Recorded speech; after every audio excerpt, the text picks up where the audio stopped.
The Profile.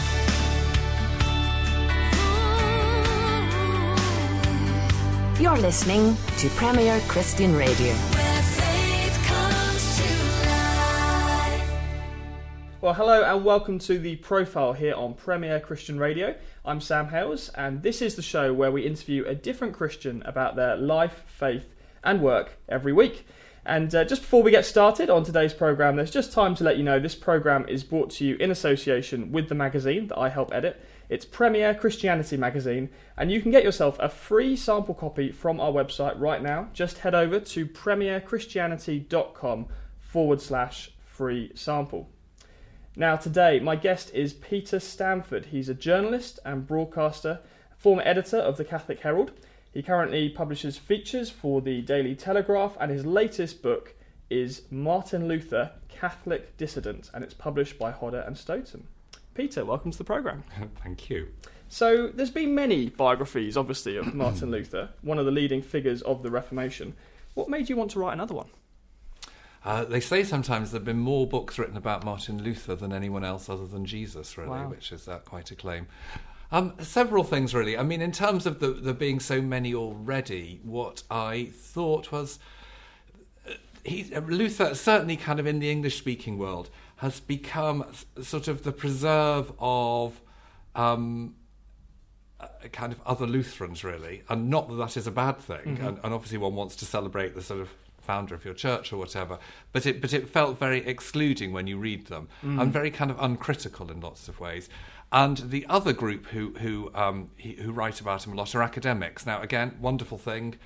You know, I went to university. Universities are very good things, but often it can be written about in a sense that is, again, inward-looking. It's comparing with other academics and uses very academic terminology. And I suppose the easiest test of it, and not that this is ever an infallible test, and so please don't do this at home, is if you Google Martin Luther, okay. And what you get immediately is Martin Luther and the Reformation, obviously, but very, very quickly, literally on the first page, he is completely swamped by Martin Luther King.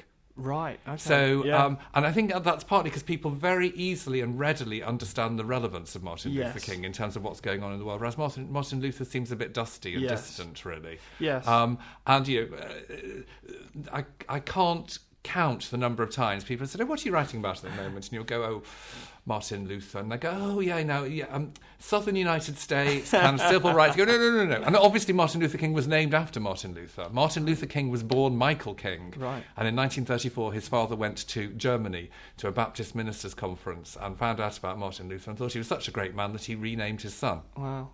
That's why we have Martin Luther King. So there is that kind of sense that Luther has been sort of pushed into the background, really, and that people don't understand his relevance. And I suppose what I thought, well, partly we've got this 500th anniversary coming. This is the 500th anniversary, 31st of October 2017, of Martin Luther, I'm going to say issuing the 95 Theses, because we could have a long discussion about whether he nailed anything anyway. He didn't. Right. The great thing about Martin Luther is everything that he said and wrote and felt about himself is all recorded. So there's a 121-volume archive in Weimar in Germany. It's all in there, and nowhere in any of that does he ever talk about nailing anything to any church door at all. Yeah. So what he says is that he certainly wrote the 95 Theses, and theses are, you see, this is where language gets very distracting. People think, theses? What was he writing, 95 academic papers? What was he talking about? Theses at that time were debate points. So what he wanted to do was start a debate in the Catholic Church, and he sent the 95 Theses to his local archbishop. His local archbishop, who was a rather kind of wet lettuce, sent them on to Rome and asked Rome to deal with them. The genius of Martin Luther was that at the same time he handed over the copies of the 95 Theses to local publishers. This was the era of the birth of the printing press. And these publishers started circulating crudely made copies, often boiled down, often with woodcuts on them for illustrations. We're talking about an age of not widespread literacy. And they spread like wildfire. It's a bit like Martin Luther tweeting the 95 Theses now. Yeah. It was a social media whirl of the time. Yeah. And this very quickly, 1517, 1518, made this, frankly, obscure friar from a really obscure university in Germany. We're not talking one of the great sort of centres of learning. It was a new university founded only a few years beforehand. It made him the most famous man in Europe. So people at that time completely understood his relevance. So what I wanted to find out, going back to your question, because I am answering your question, really, what I wanted to find out was, is he still relevant to now? What is the relevance of Martin Luther to now? That's fascinating. Fascinating stuff here already, and I want to delve more into obviously what's in the book and more about Martin Luther a little bit later on. But before that, I just wanted to sort of throw it back to you a little bit and ask, where did the interest in writing first come from for yourself? Because obviously, this is a substantial book, and you've written other books that are just as thick. Stop saying it's substantial, because it makes it sound like it's really dull. Substantial book sounds like boring and hard to get through. It's not boring. It's Thank just you. Thick. I'm just not. I'm trying how many pages? Is it 400? It's thick. Not I'm thick. It is. It is. It's getting on 400. But don't let that put you off. I mean, the whole point about writing it was to make Luther accessible. So I'm not a theologian. Obviously, I can understand theology, but I'm not. So I don't use any of those words, and even down to very simple things.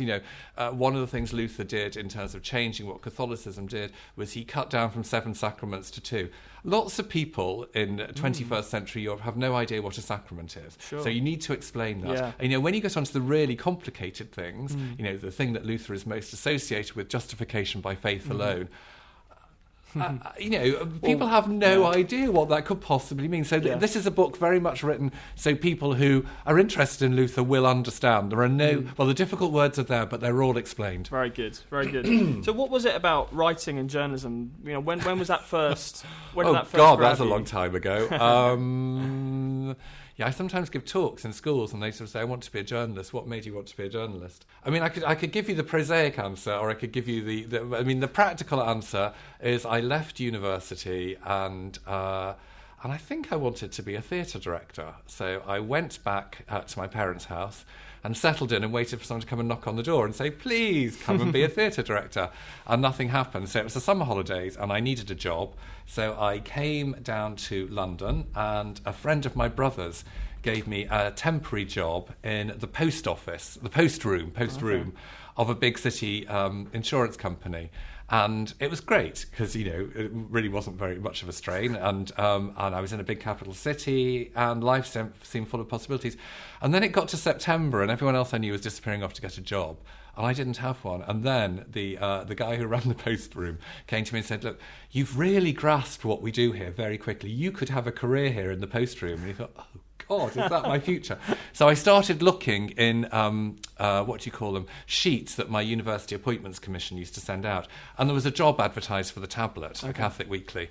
And it said that they were looking for a kind of editorial trainee, and you had to have 2 things. You had to have been to a Catholic school, qualified, and you had to speak Italian. And my brother actually lived in Italy, in Rome, so I spent a lot of time in Italy.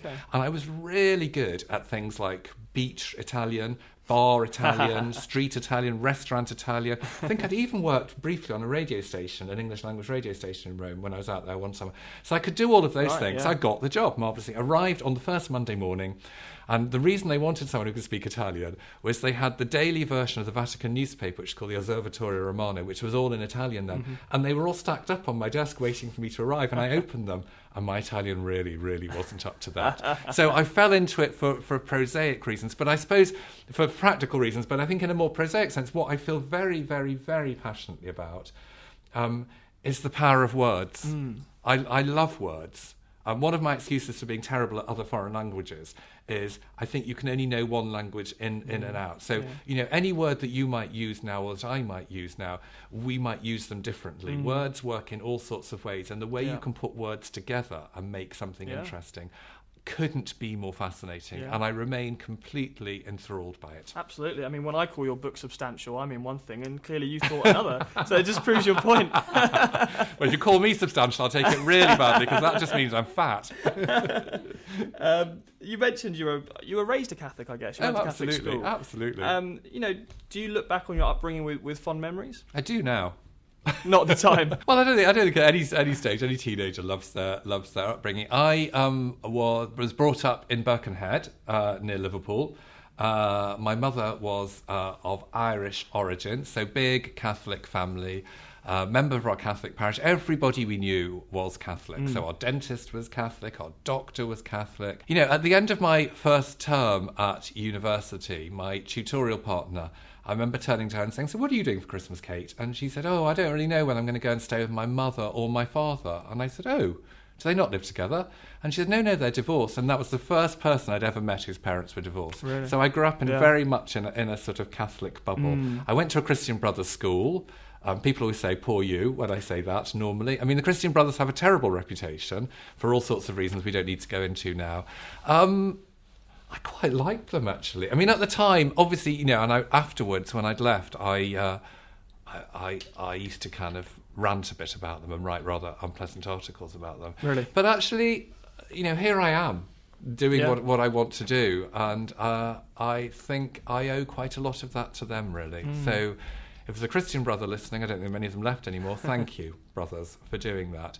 But no, I've always been Catholic. It's never really occurred to me not to be, which is awful, really, because I suppose you should think about it. And when you say it's never occurred to you to change, is that on a sort of practical, this is my culture, this is what I've been brought up in, or is it more a sort of theological, I've no issues with the theology of the Catholic Church, why would I change? Oh, no, I've got lots of those. No, it is... It's partly what you said, the first bit that you said, it's my culture, it's what I've grown up in. Yeah. I also believe very strongly in terms of faith that you work with what you've got. And this idea that you constantly change church all the time because you don't like a particular decision that they've made. I mean, there are lots of Catholics who do that, who sort of say, "Oh, I heard a sermon last week and, you know, the priest wasn't very nice about divorced people or whatever, so I left." Right. Think, "Oh, right." Yeah. I've never felt that. I've always felt pretty critical of the... some aspects of the teaching of the Catholic Church and remain that. Although, of course, we've got an absolutely wonderful Pope at the moment, so I'm very, very happy with Pope Francis. I think he understands what's important. And I think in any church, the idea that you're going to love every bit of it, I just don't get it, really. I think we're individuals. It's just like every word has different meanings. Every individual is going to take things in different ways. But I feel very comfortable there. It's my world. Talking a bit more about journalism, I'm very aware we're not a very trusted profession.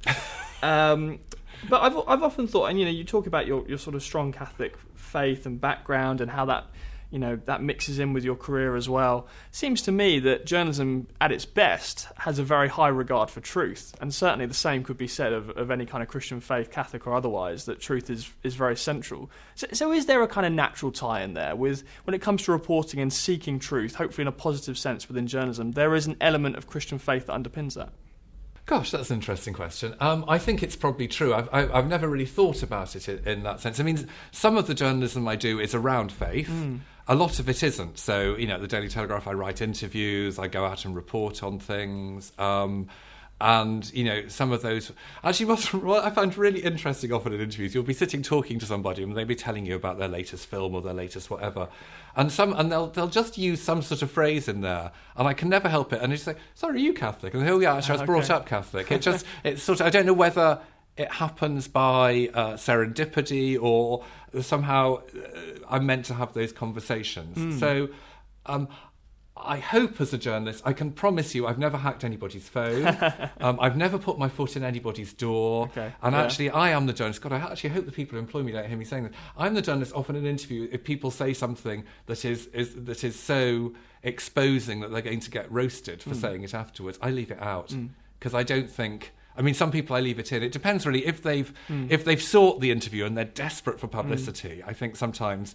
You know, well, you make your choices. I think most people don't do that. So I try. So I hope you'll show me the same respect if I say something appalling in a moment. The pressure's on now. So I try to be good. But where I do think faith informs what you do is what you're interested in, and as well as kind of interviews and all those usual things. I mean, the other subject that I've been very involved in is prison reform, and that is entirely. I think that. I don't think you have to be a person of faith to believe in prison reform. Absolutely not. But I do think, you know, fundamental to a Christian viewpoint is that every person is capable of reform, rehabilitation, or as we might call it, redemption. So I think it absolutely informs that. So yes, the professional and the private are very much part and parcel of what I do. Yeah, and mixed in with that, I was going to mention your one of your other books, 50 Religious Ideas You Really Need to Know About, which is such a sort of fascinating title. It's a series. It wasn't my idea at the time. The religion bit I did. They run a whole series, 50 things about physics. Okay. Inevitably there's going to be one called 50 Things About Sex. Obviously they didn't ask me to do that. Physics, chemistry, maths, all those things. Yeah. So I can't take credit for the idea. It makes me sold fabulously well. People really want to know. Really? Well, it kind of doesn't surprise me, because I think a lot of people pointed out that in today's world, you can't understand actually a lot of world news without understanding the religious underpinning of it.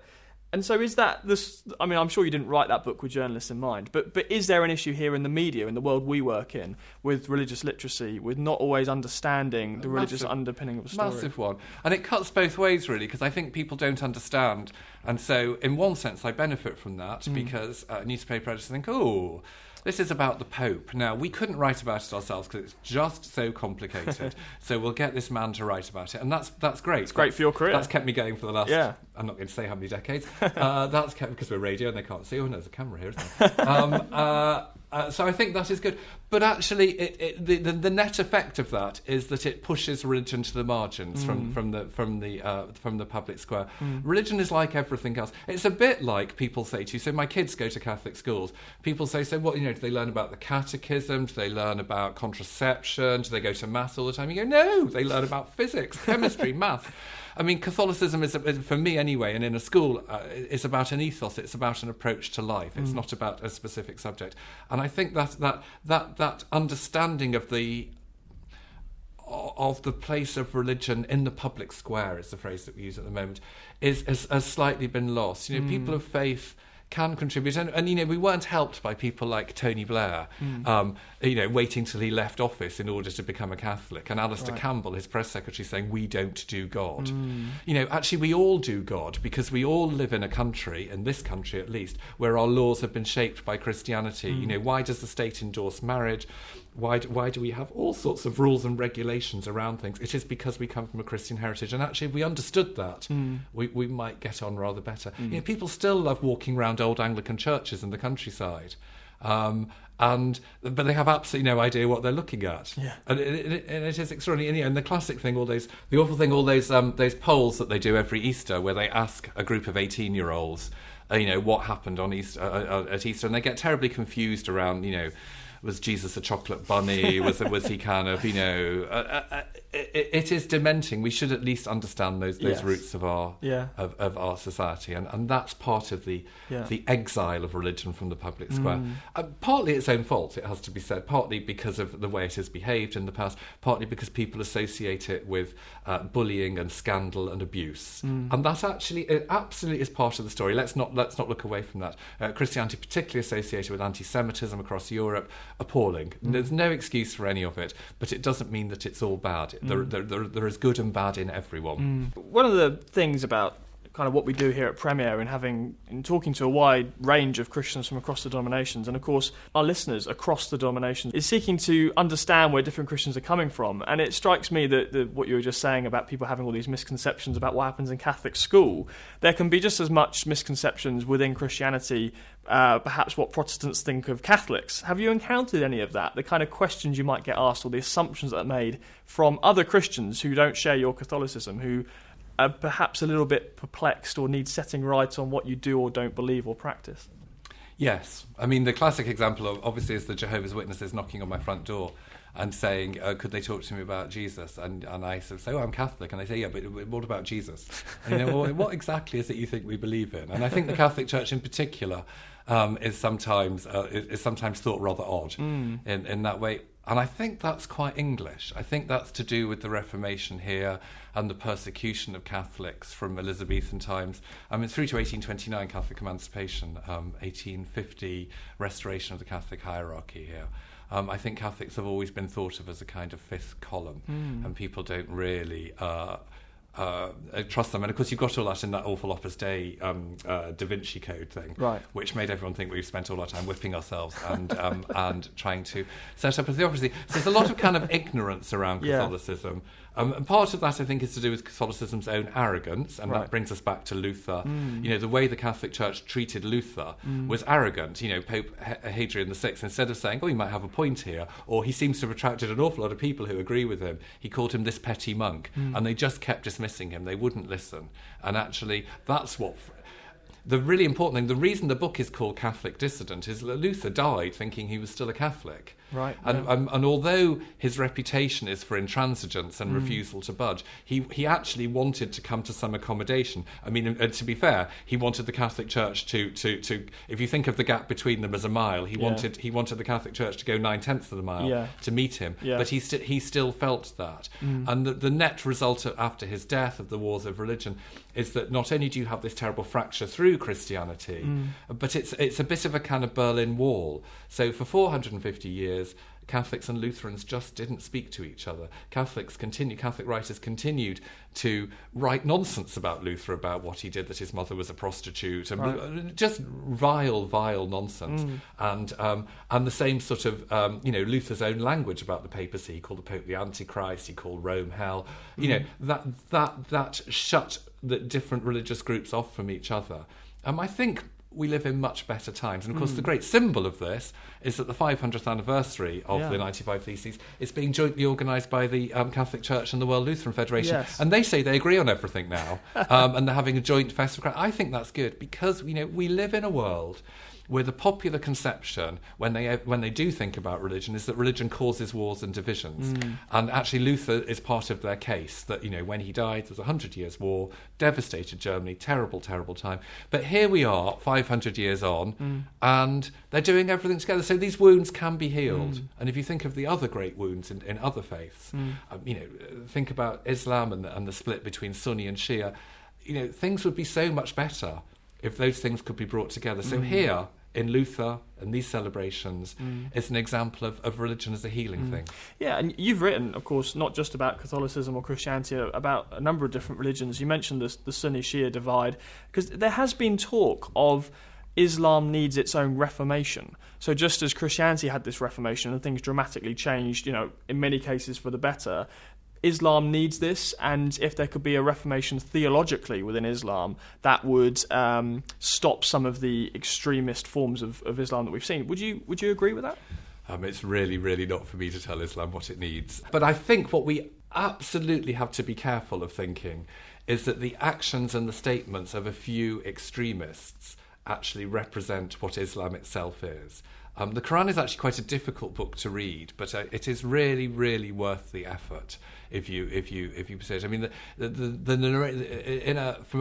to Western eyes, you get very confused. The narrator seems to be changing all the time. You're never quite sure what's going on. But read it. There's much better English translations now.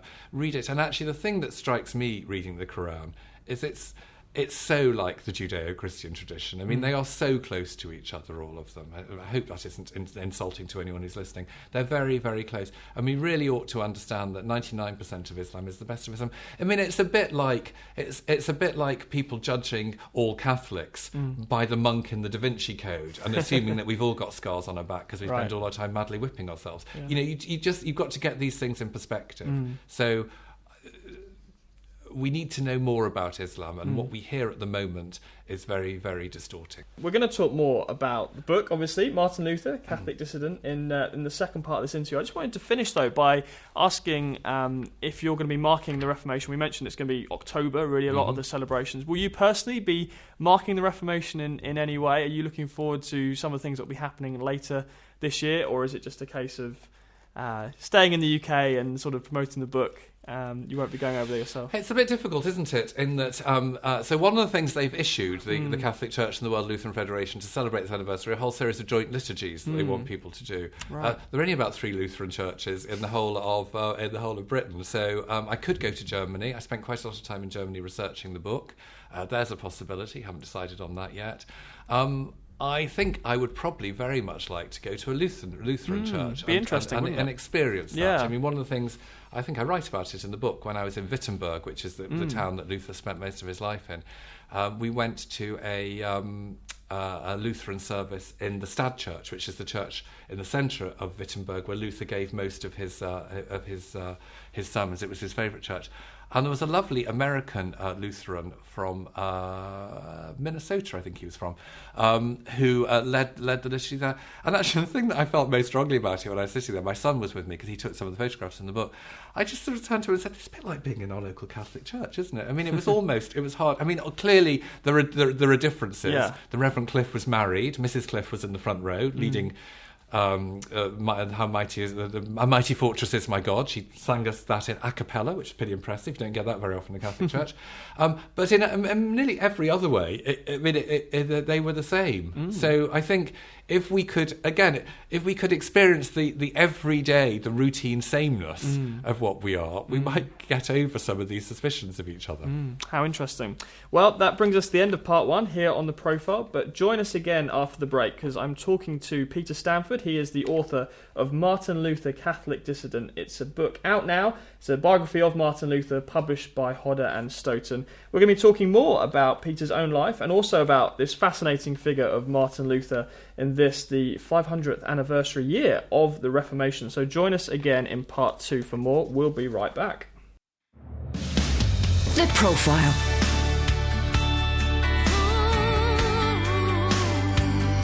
You're listening to Premier Christian Radio. Where faith comes to life. Well, hello and welcome back to The Profile here on Premier Christian Radio.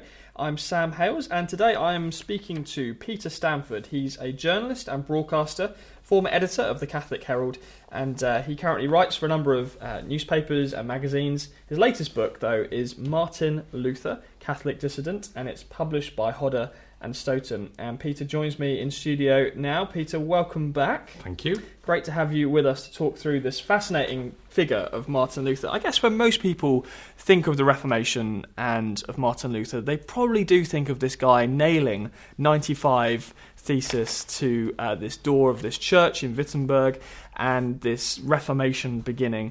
But you've already mentioned, of course, or hinted at in part 1, that there were probably no nails involved. So No. what really happened? Well, what we do know is that in his life, Martin Luther wrote a great deal, wrote many letters, gave many talks, and for the last 15 years of his life, he used to give these table talks. So he and his wife lived in what had been his monastery, was now their home, but it was very large. They took in lodgers, so he would he'd go over and over his life, really. And nowhere in any of those documents, which now stretch to 121 volumes in the kind of Weimar archive, is there a single mention of him nailing anything to a church door at all. The first reference you can find to it was written after his death, that one of his followers, who was trying to sort of dramatise his story, wrote it. What seems... well... they wouldn't have nailed anything to anything at the time. If you were going to attach something to a church door, you would have used a piece of wax. Okay. And I think sometimes when people think about him nailing things to the door, two things that come out of it. One is that that somehow it was a bit like putting a petition up on the church door, sort of saying, we don't like the government's policy on whatever, sign your names here. We're talking about 95 theses. These are 95 points for discussion and debate. Most of them are about 3 sentences long. Right. Think about it. Yeah. We're not talking about a piece of paper. We're talking about hanging wallpaper. Yes. It would have covered the entire door. And in Wittenberg today, this is the Castle Church, which was next to the Elector's Palace. They've put new doors on the church, and they've got the 95 theses there, but they put them in such microscopic handwriting to get them all in. And the tourists all kind of end up by pushing right up against it in order to try and read them all. So it just doesn't work as on a practical point of view. Martin Luther's big idea, we talked about it before, justification by faith alone. What he means by that is how you get to heaven. Is about salvation. He was talking about salvation and God's judgment. How does God judge your life? And he says, based on St. Paul's letter to the Romans, that God's justice is all about judging you in terms of simply your faith that he makes. And the only thing you can do in terms of your faith, the image that Luther had, was that at the end of all our lives, we stand essentially naked before God, but with only the Bible to guide us. So that's what he meant by it all. So what he particularly disagreed with in theoretical way was the Catholic Church's practice of telling people that if they gave money to the poor, if they went to church all the time, if they cleaned the church, if they were good, if they did good things, that they would get to heaven. It wasn't that he didn't value those things at all, what you usually call good works. It wasn't that he didn't value good works, he just didn't think they were the basis for salvation. One of the other things that the Catholic Church did at the time was, in order to raise money, in this particular case, to raise money for the rebuilding of St. Peter's, they would sell things called indulgences, which were basically a scrap of paper that said all the sins that have been committed by Sam, I'm sure you don't commit any sins, I'm afraid I do. on his death will be forgiven. Yeah. And you paid for that. Right. Worse, if one of your relatives had died, and purgatory was a very strong idea then, this kind of waiting room for heaven, if you thought your relatives were stuck in purgatory, what you would do is, if you paid money for them, that they would somehow be upgraded to heaven. So, and what Luther said is, A, it's not about money, B, the church authorities cannot double guess God. This is God's judgment. It's not for the church to say, oh, well, we've bought a franchise from God, we can kind of sell it. So that's what he objected to. So 1517, one of these indulgence sellers, they were going all over Europe, called Tertzel, he was a Dominican, came to a town called Jüterbog, which was very near to Wittenberg. And lots of Luther's parishioners started going over there to buy indulgences, and he was furious about it. He said this shouldn't happen. So 95 Theses were his protest about the sale of indulgences. But of course, given there are 95 of them rather than 3, very quickly when you start discussing that, you discuss the basis on which the church thinks it can sell indulgences, and the basis on which the church thought it could sell indulgences was papal authority. So almost from the beginning, these theses were tackling, challenging, undermining papal authority. And what he did was he wrote them all down and he sent them to his local archbishop and said, Archbishop, look at this. The Archbishop was a bit of a wet lettuce, so instead of dealing with them himself, he sent them on to Rome. And so Rome then started looking at it. But what made it such a big event was that we're talking in Germany in the early part of the 16th century, the early days of the printing industry. And so there were printers in every town. Luther handed over his 95 Theses to the local printer, who started making rather crude summaries of them with woodcuts in them for illustration. Not many people were literate then, so the idea was that if you gave the gist of it, the literate would read for the illiterate and show the illiterate the pictures. Those pamphlets spread like wildfire, first of all around the town, then around electoral Saxony, which was the part of Germany that Luther operated in, then around Germany, and within about 2 or 3 months, we know that they were circulating in Switzerland, in France, in England, and even in Rome. So it was like, I think we would call it, a social media phenomenon. Right, yeah. I mean, it's a bit like Donald Trump, kind of tweeting something overnight and the world hearing the next day. Yeah. That's what Luther was doing. So in a sense, it's really important to understand what the 95 Theses were. They weren't just about indulgences, they were about papal authority.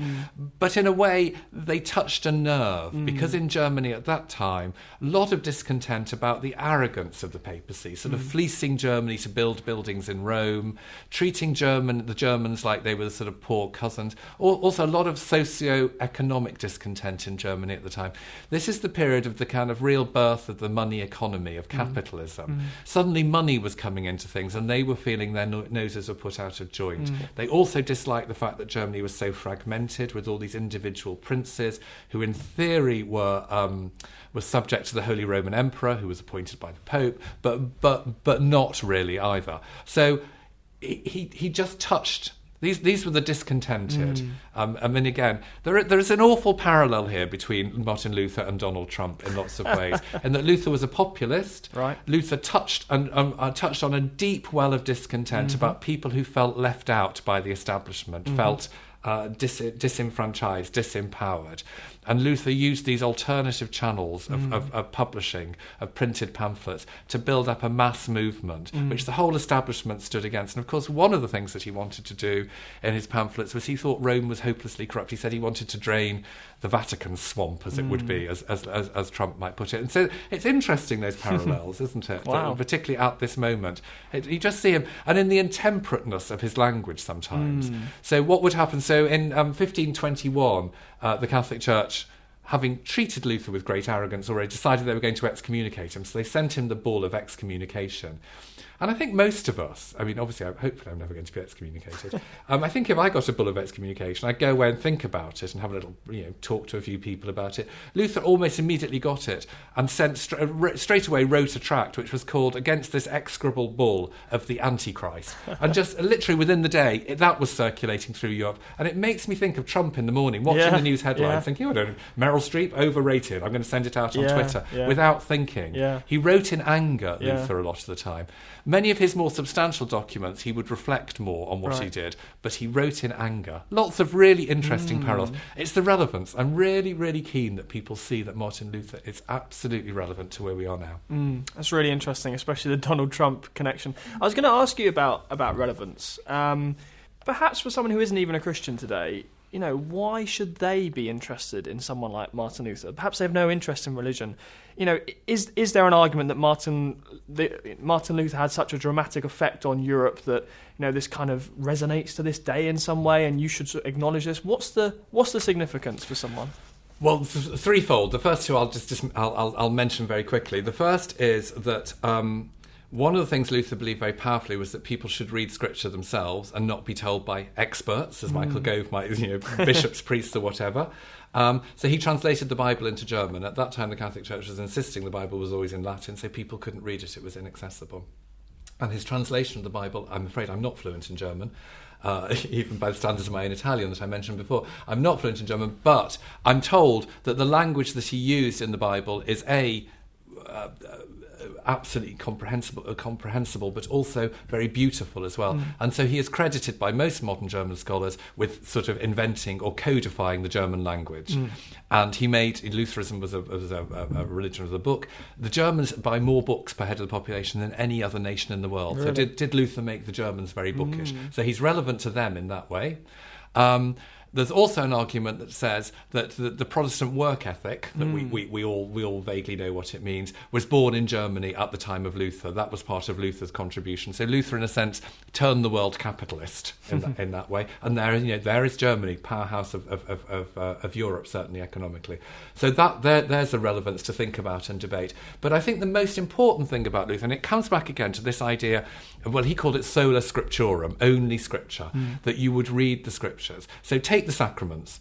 The Catholic Church has 7 sacraments. Luther said, I've read the Gospels, and in the Gospels, Jesus only institutes 2 of them. He institutes Eucharist and he institutes baptism. You can have the other ones as rituals, but you can't have them as sacraments because it isn't there in the Gospels. He said that you had to read the Gospels, you had to read the Scriptures and make your own mind up. And that is a seismic change, because what had happened beforehand is that religion in late medieval Europe, which is when he was operating, was a collective thing, and doctrine was handed down by tradition. The Catholic Church's great tradition, it didn't really matter if it was in the Gospel or not. Their tradition was to do things in a certain way. We all know from the Gospels that St. Peter had a mother-in-law, so the first pope was married, but the Catholic Church said the priest had to be celibate. So all of those things. So he moved from the collective to the individual, and he moved as well to individual conscience. And that is key not only in terms of religion, but in terms of the development of Western European society. And if you speak to any philosophers or historians of the 17th and 18th century, they will say that by breaking that stranglehold of Rome and saying to individuals, you make up your own mind, you read, you think, you sort it out with your own conscience. He was introducing ideas of the primacy of conscience, of human liberty, of individual liberty, and ultimately of human rights. It may not be what he intended, but he is the forerunner of all of that. Under that stranglehold of late medieval Catholicism, you would never have got those things. And of course, what you get very soon after Luther's break with Rome is that other Protestants come along and they read the Scripture. And of course, the problem is by telling everyone when they read the Scripture, it's getting back to words again, what we said before. When they read the Scripture, they read different things. So classically, Zwingli and Calvin, contemporaries of Luther, they read the bit about the Eucharist, and they didn't believe in the real presence. They said it was all symbolic, and they got that from the words. And so Protestantism then fractures enormously. And of course, the key thing about saying to people, go and read the Bible and make your own mind up, is they can read the Bible and decide that it's all a pile of nonsense and they want nothing to do with it. So Luther is absolutely the man who created the context in which we operate now in the 21st century. Yeah, and I wonder as well if saying go away, read the Bible, make your own mind up could have perhaps resulted in the fact there are so many different Protestant denominations. Absolutely. As every Christian reads the Bible and has a slightly different slant something, absolutely. You're in danger of creating yet another denomination. And Luther struggled with that. He struggled with two things. And so, his great breakthrough, 1517, excommunicated 1521, and then really from about 1522, 1523 onwards until his death in 1546, he was creating what was effectively a parallel church within a church. He didn't set up a separate church. He hoped that one day it would be reabsorbed into Catholicism. As I said before, he died a Catholic. He believed that it was just a question of the Catholic Church realising he was right. How do you structure that then? How do you structure your organisation, even your parallel church? And that is one of the problems that Protestantism has always had. So in the Catholic Church, we have this idea that the Pope, in certain matters of faith and morals, I should stress, not in everything, is infallible. So he can sort of say, we've all read it, you've all thought that, I think this, and this is what's true. Yeah. And that is both a strength and a weakness. I mean, the great strength of Catholicism is its certainty. And people are very drawn to certainty. I mean, we all want the world to be black and white, really, because it would be so much easier. It isn't. And so the reality, you have those ideals of Catholicism, and then you have the realities of Catholics' lives, which are kind of messy and complicated. Yeah, which brings me on to this question about one of your books, actually. It's called Catholics and Sex. Yeah. And the reason I bring it up is because I think sometimes there is a disconnect between what the Catholic Church may teach on a sort of structural level and then perhaps what the average Catholic believes or does. And especially behind closed doors. I think that's some do it in the open. Who knows? But I think that's putting it mildly, really, isn't it? So bring that into this book that you released, Catholics and Sex, and give us some of the context of that and how that came about and how these two things relate. Well, I was editor of the Catholic Herald, and one of the things you come across all the time is precisely what you've just said, the realities of people's lives and the ideals of the Church. And the ideals of the Church at that time, I was editor of the Catholic Herald between 88 and 92, Pope John Paul II was telling us that kind of marriage was indissoluble, that gay people couldn't be admitted to communion, a whole list of these ridiculous things. And well, at its simplest, in a Lutheran sense, you go back to the Gospels and think, okay, so where exactly is it that Jesus tells us that priests have to be celibate? Where exactly is it that Jesus tells us that women are second-class citizens? Where exactly? There isn't a single word on homosexuality. And please don't tell me that there weren't any gay people in Jerusalem in the first century. So all of these things, you think, what's going on? So that was the impetus for writing Catholics and Sex, which I absolutely still own in that way. The way that I wrote it with a really good friend, an Anglo-Catholic called Kate Saunders, who is a journalist, and then we made this series on Channel 4, which I'm afraid made us slightly notorious. We decided the best way to deal with it was to adopt a kind of jokey tone, and I think that the truth about any jokes that you write down is that when you look back on them a few years later, they're not funny anymore. And so I regret the way in which I put it over. Right.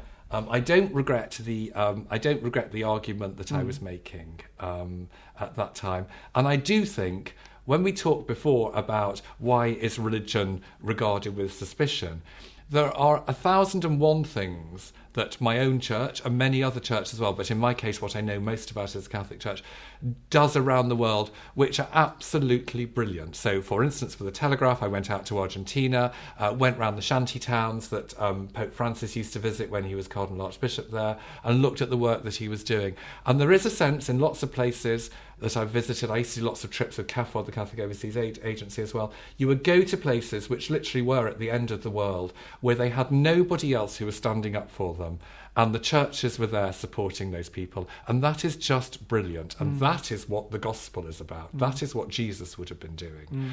So there's all those really positive things about the church, and I try very hard to talk about them, and people always sort of say, but the Pope causes all those problems by not letting people use contraceptives, and you think, well, up to a point. I mean, obviously, I think there's a danger in thinking that everyone in the third world is so supine and that they will do whatever the Pope says. We're all so clever in the first world that we can make our own mind up. Right. I think let's be careful around that. But I do think that sexual teaching does the Catholic Church a disservice. I think it's...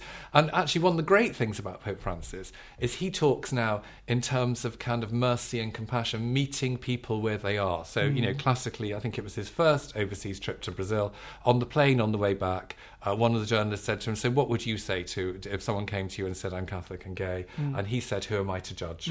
That's the right answer. That's absolutely... Well, there are better answers, frankly. You know, hurrah might be quite a good answer. But I have to say, I feel much more comfortable with the Catholic Church now in this particular era than I have at any time before in my life. I think they found something like 40% of Catholics, practising Catholics here, thought that there were certain circumstances in which women choosing abortion could be justified. You know, let's just deal with the reality as opposed to pretend it doesn't exist. Sure. It strikes me that in your own work, you've been able to do this very varied, you know, broadcasting, journalism, writing books. Do you enjoy the sort of the mixture that brings? Yes. I think the great thing about journalism is there's a terrible adrenaline rush in it, in that they ring you in the morning and say, can you do this by 4 o'clock? And it may be sad to admit it, but I really like that. I like that kind of buzz of doing it.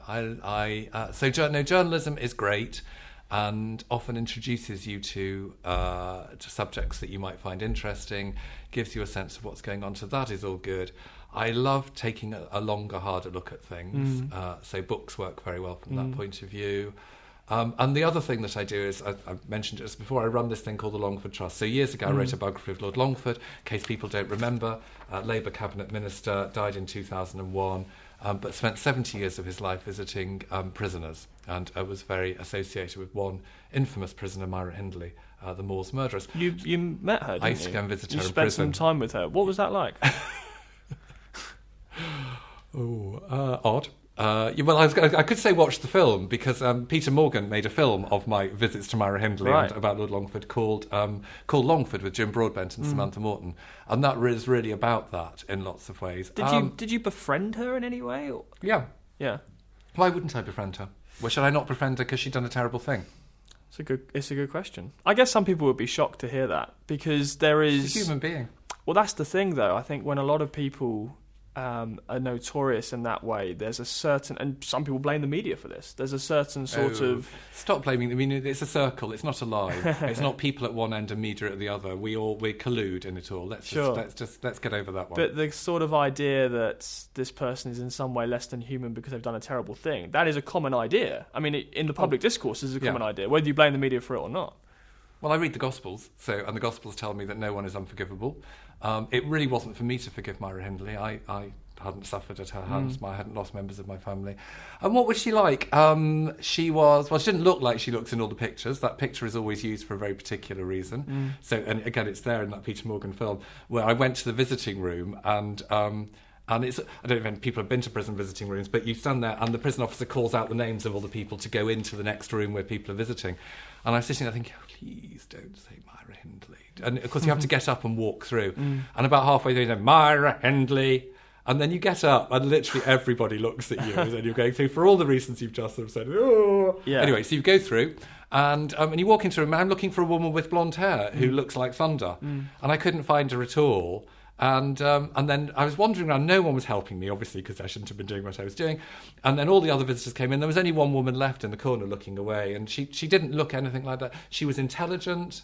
But actually, that isn't the point. The point about Myra Hindley, I'm afraid, and painful as it is for people to take on board, is that at her trial in 1966, the trial judge said that Ian Brady, her accomplice, was irredeemably evil and should spend the rest of his life in a secure mental unit. They said he sentenced Myra Hindley to life, and he said the terror should be 25 years because he thought that there was a possibility of reform because she had been corrupted by Brady. Right. She served her 25 years. She got an Open University degree. She was a model prisoner. And painful again, she was the great success story of our prison reform rehabilitation service. So gets to the end of the 25 years and she applies for parole. We have criteria for parole in law. She met them all. Why didn't we release her? We didn't release her because it wasn't acceptable to public opinion. Now, if we're going to run a justice system on the basis of what's right for public opinion, that's fine, but let's just be honest about it and say that's what we do. We can have an opinion poll every time and decide who we let in or out. If we say we run it on principles of justice, she should have been released. So I'm afraid in that sense she was a political prisoner. So it isn't for me to judge whether she was wrong or she would have done all those things again, whether she was properly rehabilitated, whether she was pretending. The experts in prison, whose view we trust in everybody else's case, said that she was fit to be released. She wanted to go into a convent. I mean, she wasn't going to do anyone any harm there. She might have done some good. So we didn't trust the experts. We listened to public opinion. I'm afraid that's wrong. So when you talk about prison reform, is it that sort of an issue that really drives you? At its simplest, it means treating people like individuals and human beings, and we all make mistakes, and not blighting the rest of their life for the mistake they make. And a mistake is we're getting back to words again, mistake is a very little word, and sometimes they can do horrendous things and ruin other families' lives. But do they have to suffer for the rest of their life for that? I think we have to think hard about that and what that tells us about our humanity. So in the very specific case of the Longford Trust, what we do is we give scholarships to young ex-prisoners who want to go to university. Right. So these are young people who often have missed out on education. It's a really, really clear link between being excluded from school and going to prison. So we might want to think about that when we're excluding people from school. There's a really clear link between domestic circumstances, economic, the state of your family, and going to prison. These are people who go to prison education departments switch on the light about education. They want to go forward. We support them. We give them money and we give them mentoring going forward. And you'd be surprised at the obstacles they face. So every university runs risk assessments. Some universities just won't let them go. They've served their sentence. They've served the sentence the court has given them. So in that sense, they are reformed and they can rejoin society, but they can't. Whole stack of prejudices. One after the other face them. And so we try and navigate their way through that, really. 85% of them get their degrees, get jobs and go on. And actually, it's not just in their interest, it's in our interest. It costs £44,000 a year to keep someone in prison. Why would we want to encourage people to reoffend? We're coming towards the end of the programme, and I Sorry, wanted small to... rant there, but anyway, there we go. I wanted to bring in your work with the Longford Trust, because it is fascinating. I wish we had more time to go into depth about some of the reforms you'd like to see. But we should probably just bring it back to the book finally. As I say, it's called Martin Luther, Catholic Dissident. It's out now.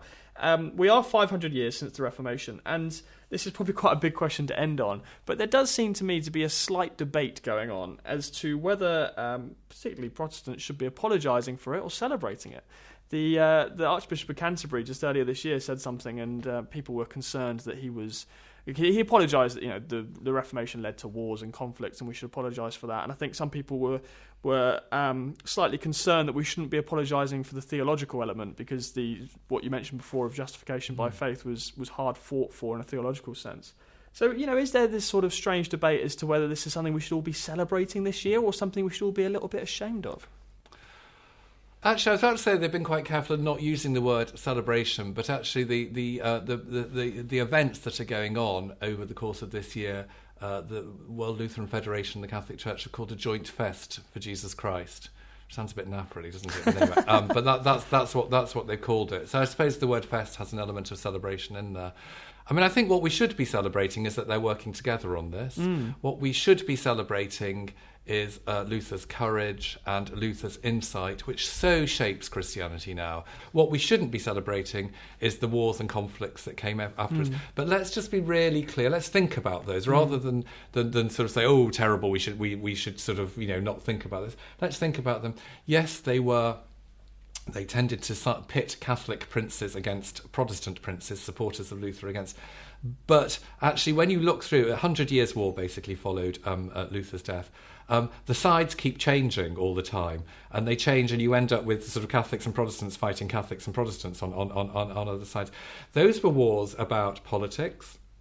They were wars about territory. They were wars about economics. They were wars about social ideals.